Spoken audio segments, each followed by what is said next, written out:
En este trabajo representaremos una secuencia paso a paso entre dos entes biológicos, por un lado Staphylococcus aureus y por el otro nuestro sistema inmune. Empezaremos con una breve descripción de cada uno de los entes biológicos. ¿Qué tal si empezamos por la bacteria? Empecemos pues por la bacteria. Staphylococcus aureus es un microorganismo gram positivo perteneciente al género Staphylococcus, cuyo grupo abarca un total de 51 especies bacilares, de las cuales 17 pueden ser aisladas del ser humano. De todos, Staphylococcus aureus es la especie más estudiada y la más virulenta, actualmente considerada como la mayor causante de enfermedades nosocomiales. La mayoría de las enfermedades que causan están mediadas por toxinas, pero esta problemática especie, frecuentemente resistente a penicilina, oculta incluso más armas en su estructura celular de la que nos gustaría. No en vano, los seres humanos somos el reservorio natural de Staphylococcus aureus, pues 1 de cada 3 personas han sido colonizadas por esta especie, aunque se trata de un habitante ubicuo, que de forma normal habita en nuestra microbiota de individuos sanos. Podríamos dividir el conjunto de sus factores de virulencia y patogenicidad en 3 grandes grupos atendiendo a su distinta naturaleza y su función. En primer lugar, tendríamos las enzimas, la mayoría de las cuales serían secretadas al medio extracelular o estarían presentes en su membrana, que generalmente estarían vinculadas al proceso de colonización y diseminación por el organismo. Por otro lado, tendríamos las toxinas, que a su vez también podrían estar divididas en 3 grupos en función de su objetivo o del mecanismo funcional. Por un lado, las enzimas citolíticas, que se unen a receptores celulares. Por otro lado, las enzimas citolíticas que no se unen a receptores celulares. Y por otro, las enzimas no citolíticas. Algunas son muy importantes porque hiperestimulan el sistema inmune. Finalmente, tendríamos los componentes celulares, algunos de los cuales se irán detallando más adelante. Por parte del sistema inmune, aunque tenemos representados 4 tipos de células, linfocitos T, B, macrófagos y neutrófilos, actuarán muchas células más, pero nos centraremos principalmente en estas 4. Encabezando la lista tenemos al linfocito T, que como bien dice allí, intervendrá en la defensa del epitelio, ya que pueden reconocer a un amplio tipo de patógenos. Pero hay que tener en cuenta que cada linfocito T tiene en su membrana un solo tipo de receptor para identificar al patógeno. Es por ello que tenemos también al mismo linfocito T, pero de color dorado, haciendo alusión a que reconocerá precisamente a Staphylococcus aureus. Ahora bien, el linfocito B, que son los mayores representantes de la respuesta adaptativa humoral, entre sus funciones está la de sintetizar inmunoglobulinas que nos permitirán reconocer un amplio número de bacterias. Por ello también está de color dorado porque emitirá diferentes inmunoglobulinas dependiendo del antígeno al que se vea presentado. El macrófago, como la estrella del sistema inmune innato, estará siempre vigilando diferentes zonas de nuestro cuerpo para detectar cuerpos extraños, en este caso algún componente de Staphylococcus aureus o en su defecto la misma bacteria, a la cual puede incluso fagocitar. Es importante su secreción de citoquinas que nos permitirá iniciar el proceso de inflamación para que el patógeno no avance en su infección y se mantenga además localmente. Por último, pero no menos importante, el neutrófilo, que al igual que el macrófago es capaz de fagocitar a las bacterias, pero al encontrarse en mayor proporción que los macrófagos en sangre, cumple la primera resistencia interna del cuerpo en contra de la infección bacteriana. Son conocidos por tener diferentes armas bactericidas que no permitirán el paso de la infección. Positiva se representan los diferentes procesos que acompañan a una inmunidad adaptativa. Para empezar, las células B, encargadas de sintetizar inmunoglobulina, nos permitirá tener una mejor fagocitosis. Estas inmunoglobulinas, como en el caso de las IgG y las IgM, neutralizarán las toxinas que serán importantes para el control de Staphylococcus aureus en una infección. Si nos referimos ahora a las células T, estas necesitarán una presentación de antígenos. Además, activará a través de interacciones con citoquinas tanto a macrófagos o células fagocíticas y linfocitos B para que su poder de destrucción sea aún mayor. Sabemos bien que los linfocitos B pueden crear memoria para futuras exposiciones, pero en el caso de células T se ha visto que también pueden ser memoria, empezando por un linfocito T activado que gracias a las células del estroma que sintetizan IL-7 e IL-15 permiten que este linfocito T primero se diferencie a célula T memoria y por último inhibe la apoptosis para que permanezca en el cuerpo. Esto en una proporción muy pequeña, de tan solo un 5%. De forma normal en nuestra piel habitan una serie de microorganismos, que en conjunto componen la microbiota. Estos microorganismos son controlados por los hábitos alimenticios y por el sistema inmune innato, de modo que es muy extraño que esta microbiota pueda llegar a suponer algún problema. La piel aguarda nuestro primer enfrentamiento. En nuestra dermis guarda concentraciones de IL-8 que a través de los neutrófilos estos comienzan a prepararse en caso de presentarse una infección bacteriana. Se han revisado estudios en los que se puede comprender cómo estos actúan, ya que pasados 5 días de crecimiento colonial sin ningún problema, es a partir del 6.º día como se ve la disminución de la infección, y es gracias a la cantidad de neutrófilos que están alertas en estas zonas. Sin embargo, esto es de manera natural.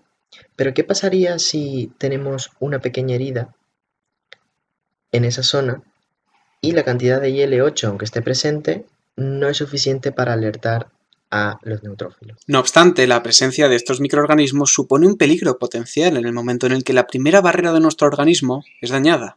Esto puede ocasionar que los microorganismos penetren los tejidos subcutáneos, comenzando con una de las batallas quizá más épicas de la historia, la Guerra Mundial del Organismo, la lucha contra la infección.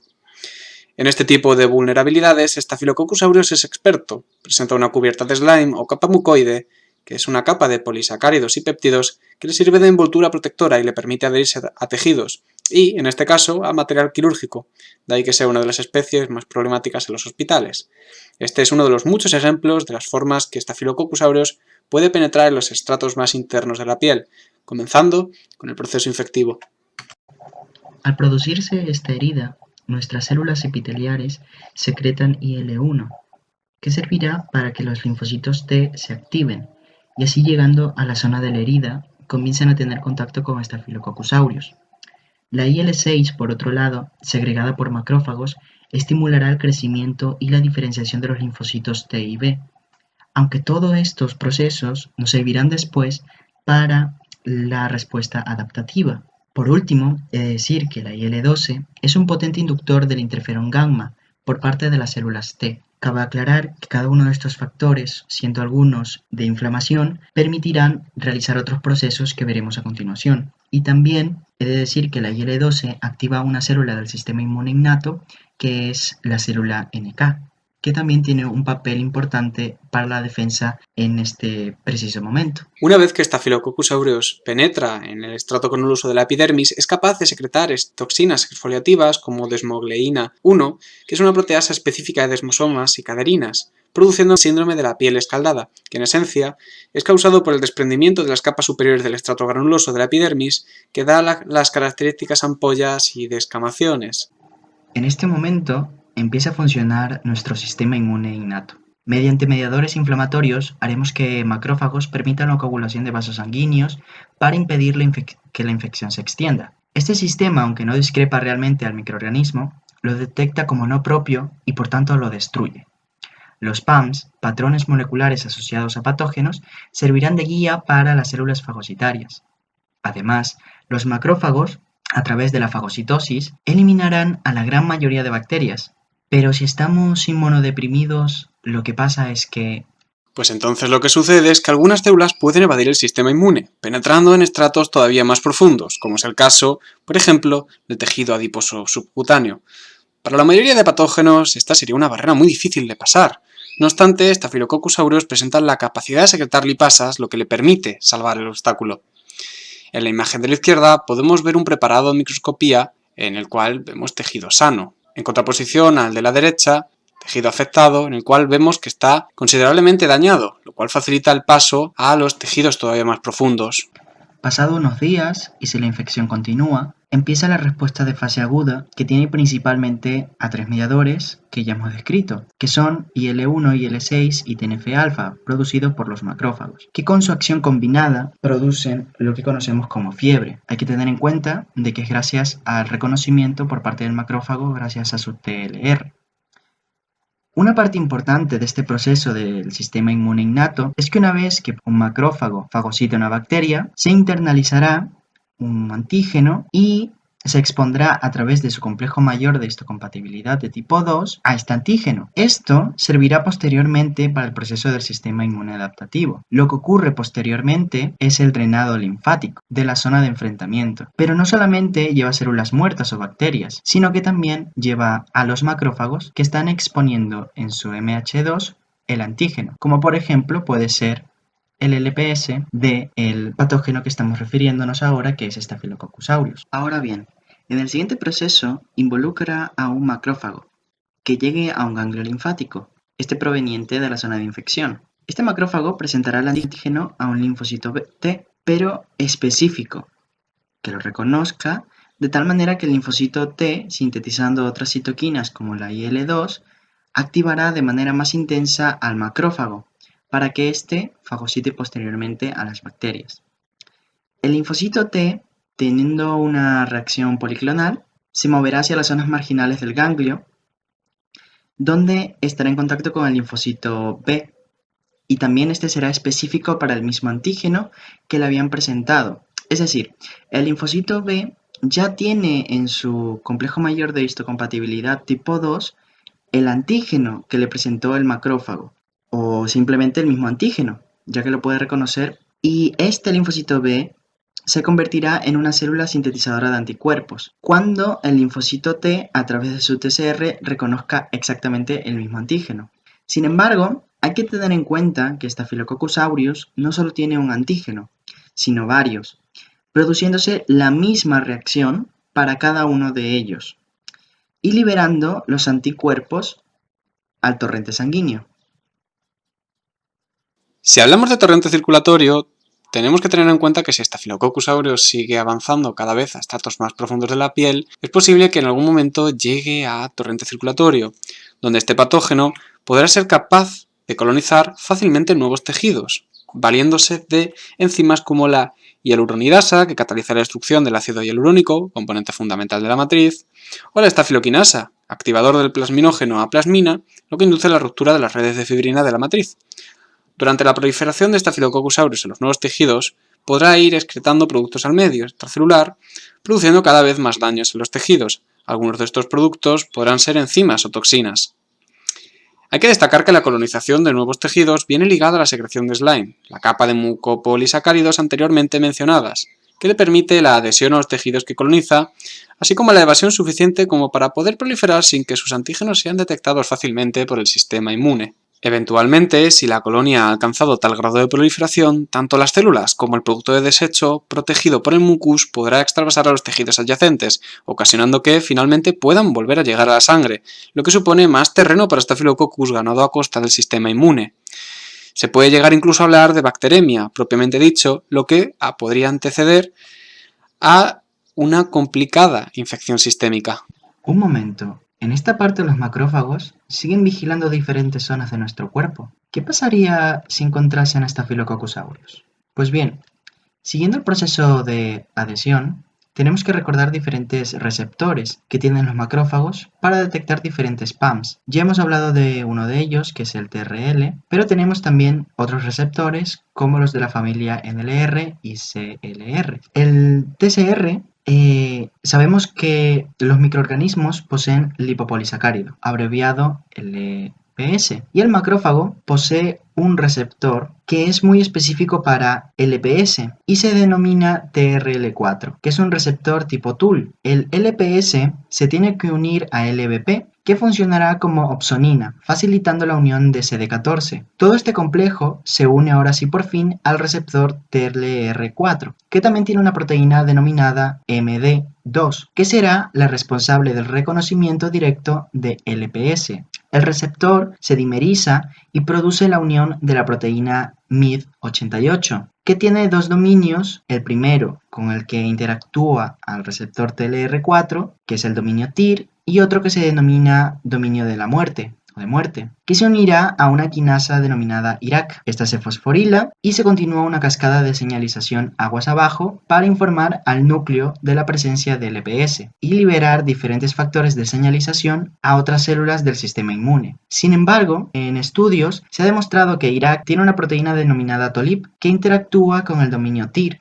siendo esta interacción que libera realmente a Irak. Pero TOLIP por sí misma también es capaz de realizar la cascada de señalización por medio de las proteínas RAF. Por tanto, si es por Irak o por TOLIP, o ambas inclusive, la cascada de señalización llegará al núcleo y así reconocerán que el LPS es extraño y empezarán a sintetizar diferentes quimioatrayentes o citoquinas de inflamación. En el caso de los CLRs, tenemos receptores que unirán carbohidratos de manera específica. De hecho, las lectinas tipo C se caracterizan por reconocerlos, siendo estos dependientes de calcio, siendo el calcio importante para mantener la integridad estructural del receptor. Recordemos que todos estos procesos acabarían en una ruta metabólica dirigida por las diferentes quinasas hasta llegar al núcleo en donde se transcriben los genes que ordenarán sintetizar las diferentes interleuquinas para llamar a más células fagocíticas. Un segundo, Joel, no tan rápido. ¿Acaso crees que Staphylococcus aureus se lo pondría tan fácil al sistema inmune? Para empezar, puede presentar una capa de polisacáridos, la cual envuelve su superficie, dificultando que los macrófagos u otras moléculas, como las del complemento,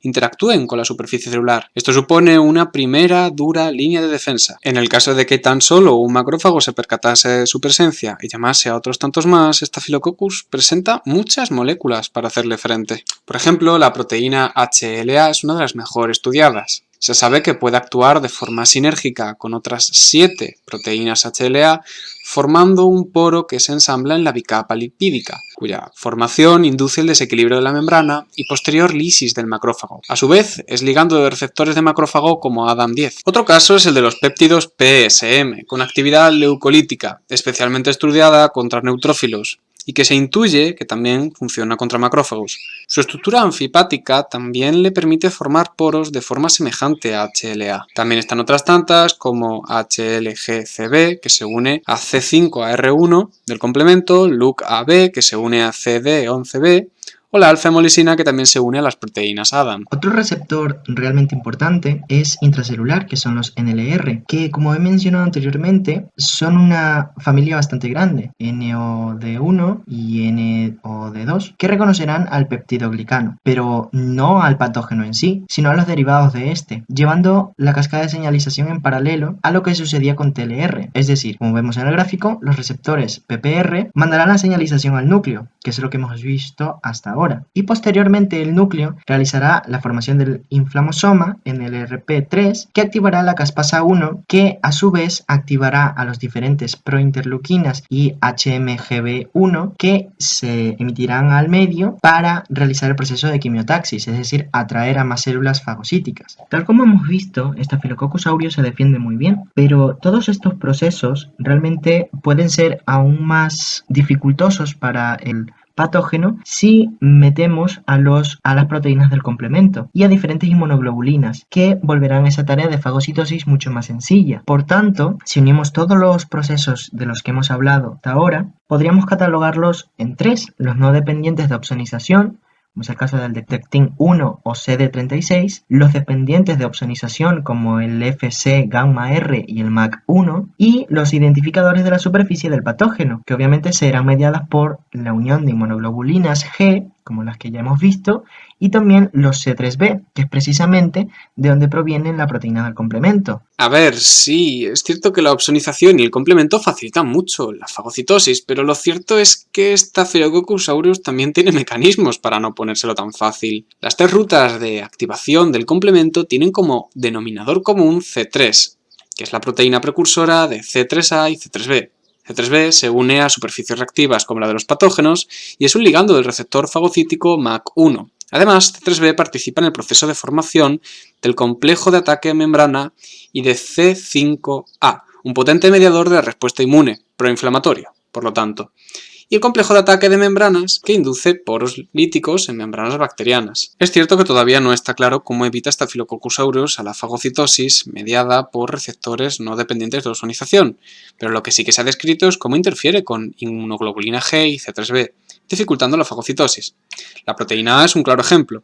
Codificado en el gen SPA, esta proteína se une a la región constante de inmunoglobulina G, FC, del mismo modo que se coge un cuchillo por el mango para no cortarse con el filo, haciendo que le sea imposible ser reconocido por el receptor de fracción constante, evitando así la fagocitosis dependiente de inmunoglobulina G. Además, también interfiere con la ruta clásica de activación del complemento, haciendo que la región FC de inmunoglobulina G sea igualmente inaccesible para C1q, lo que se traduce en una menor deposición de C3b en la superficie. La proteína SBI presenta una actividad semejante a la proteína A, pues del mismo modo es capaz de unirse a la fracción constante de la inmunoglobulina G. Además presenta otra proteína, la estafiloquinasa, un activador de plasminógeno que convierte el plasminógeno en su forma serin-proteasa activa, la plasmina, que es capaz de catalizar la degradación de IgG, la inmunoglobulina G, y C3b que se encuentran retenidas en la membrana, limpiando así la superficie de cualquier rastro que pueda quedar.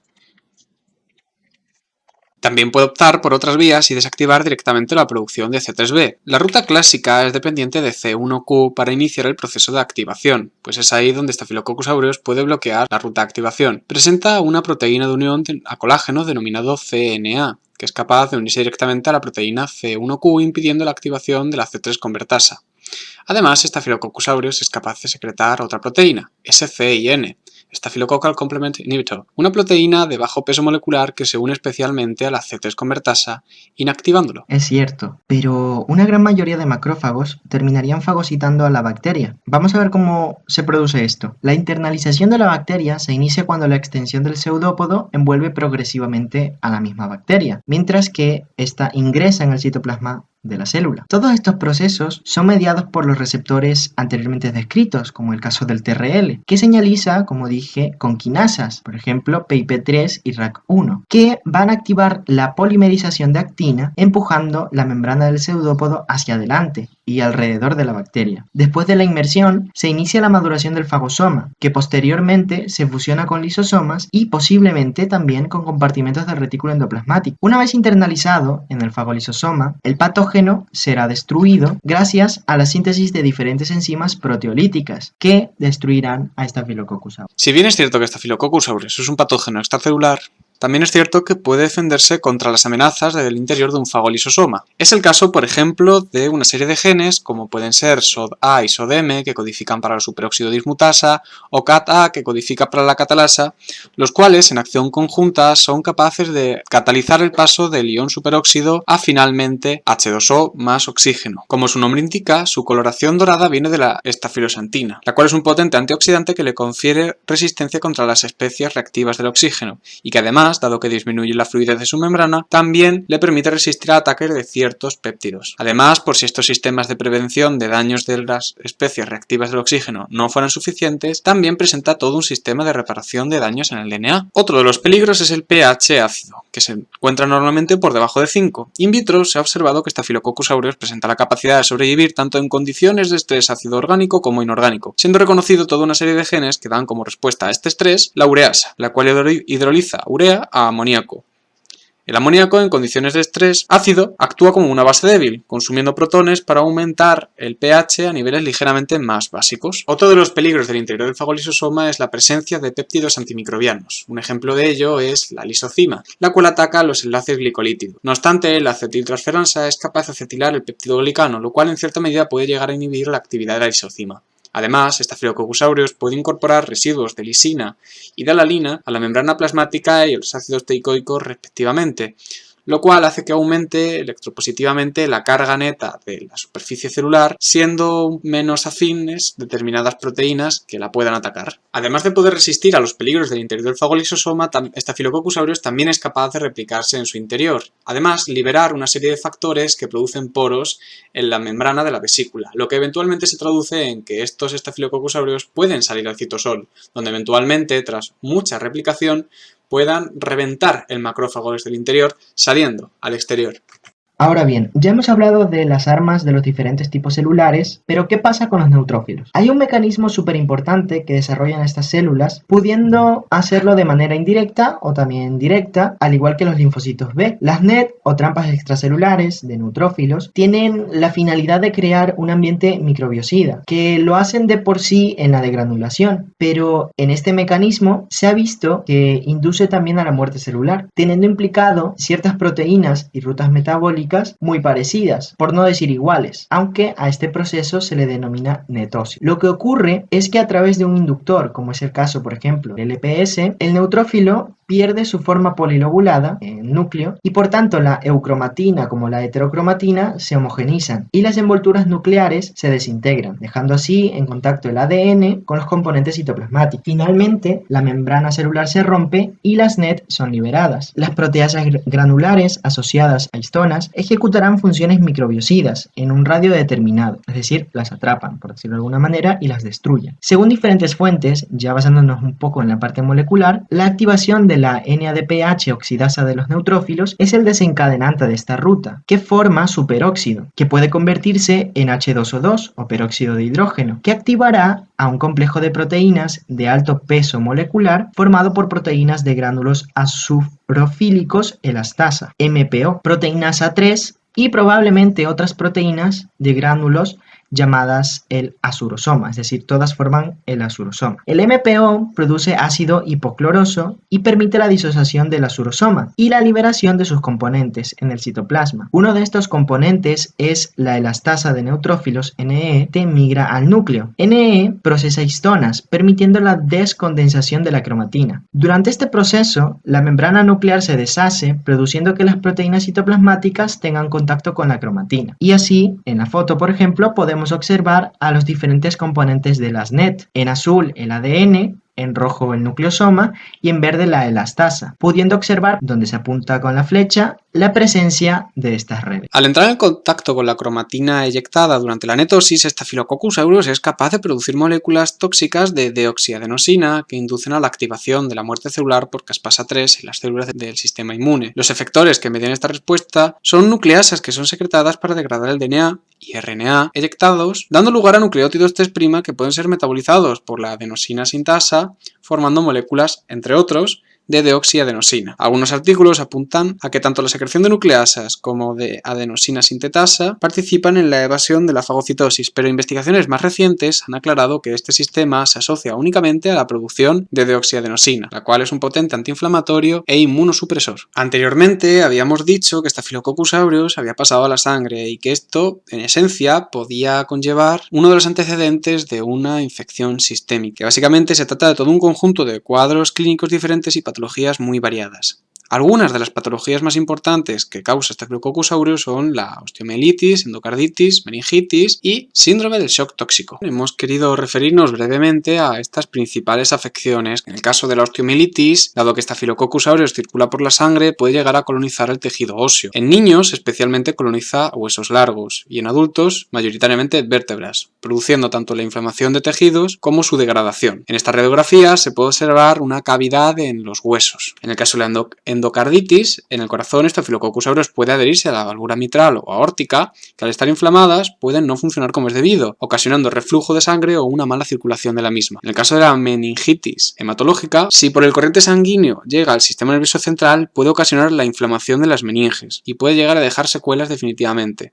Además, si se sobrepasan estas meninges, presenta la capacidad de poder deteriorar el tejido nervioso, más concretamente la vaina de mielina. Para concluir, nos referiremos a uno de los procesos por los que Staphylococcus aureus es mortal. Nos referiremos al síndrome del shock tóxico, o TSS, que fue descrita desde 1978, donde causó una epidemia bastante grave producto del uso de tampones, aunque se desconoce realmente por qué ocurre en esa zona. Muchos hipotetizan que la vagina es un medio idóneo gracias a la sangre que le provee de un medio adecuado a la bacteria. Además, que en la menstruación esta zona es rica en oxígeno y su pH cambia, siendo las características principales para sintetizar la toxina. Sin embargo, también se habla de los tampones superabsorbentes, ya que le dan también ese espacio para que crezcan esas bacterias. Cabe aclarar que la ausencia de anticuerpos para neutralizar la toxina es predisponente a desarrollar el shock tóxico y es por eso que las mujeres mayores de 30 años no suelen tener este tipo de patologías porque ya lo habrían desarrollado. En el caso no menstrual, es decir, el SS-STAP no menstrual, es parte de, Staphylococcus aureus es parte de nuestra microbiota natural, por ello que es habitual encontrarlo en mucosas, por ejemplo, y si en estas zonas se produce una infección, como las que tenemos aquí descritas, taponamiento nasal, infección cutánea o neumonías, hacen que la predisposición sea mayor. Sin embargo, el 80% de los casos desarrollan anticuerpos, y es por ello que aunque se se sintetiza la toxina, esta no desencadenará el síndrome del shock tóxico. Es por ello que se habla de una bajada en la incidencia. Esto gracias a diferentes controles en los tampones y una correcta higiene por parte no solamente de mujeres, sino también de hombres y niños, aunque en estos casos es muy aislado que sea mortal. Ya hemos visto lo que puede llegar a producir Staphylococcus aureus, producto de una respuesta inmune exagerada. Pero, ¿por qué ocurre? Primero, se produce la síntesis de esta toxina, que es un superantígeno. Luego entenderemos por qué. Lo importante es que la TSST1 va a circular por el cuerpo. Ahora bien, de manera natural y normal, lo que ocurriría es que el macrófago, al detectar una toxina o algún antígeno, como hemos visto en la respuesta adaptativa, se lo presenta a los linfocitos T a través de su complejo mayor de histocompatibilidad de tipo 2, mientras que el linfocito recepta dicho antígeno en el TCR, produciendo así una respuesta policlonal normal y dando lugar, obviamente, a la respuesta adaptativa que conocemos. Pero la presencia de la toxina del síndrome del shock tóxico puede producir la interacción entre TCR y el complejo mayor de histocompatibilidad 2 de forma no deseada, actuando como pegamento que a efectos prácticos tiene un efecto todavía más potente que el que ejercería el complejo mayor de histocompatibilidad 2 en situación normal. Esto produce el desencadenamiento de forma generalizada y no específica sobre las poblaciones del linfocito T, produciendo la activación del mismo modo que si su maduración la hubiera desencadenado el contacto con su antígeno específico. Esto supone que el cuerpo está permitiendo la proliferación de dinastías de linfocitos T que no son específicos de Staphylococcus aureus, sino que pueden ser de prácticamente cualquier cosa, pudiendo darse el caso incluso de que aquellos linfocitos T verdaderamente específicos del antígeno de Staphylococcus aureus no lleguen a ser activados, o que, como mínimo, no se les destine todos los recursos que se le podría estar destinando. por supuesto, es como si el linfocito T tenga un cortocircuito y de lo que normal produciría una expansión policlonal controlada y ajustada, lo que sucede es un aumento de diferentes interferones que activan la expresión de citoquinas y al no poder controlarse terminan una toxicidad sistémica. Estos diferentes procesos conducen a la permeabilidad vascular gracias al interferón alfa y la IL-1, que producirá fiebre. Sin embargo, esto no queda aquí, sino que conlleva a un fallo orgánico múltiple, afectando a diferentes sistemas como el aparato gastrointestinal, esquelético, piel, mucosas, sistema nervioso y por supuesto genitourinario.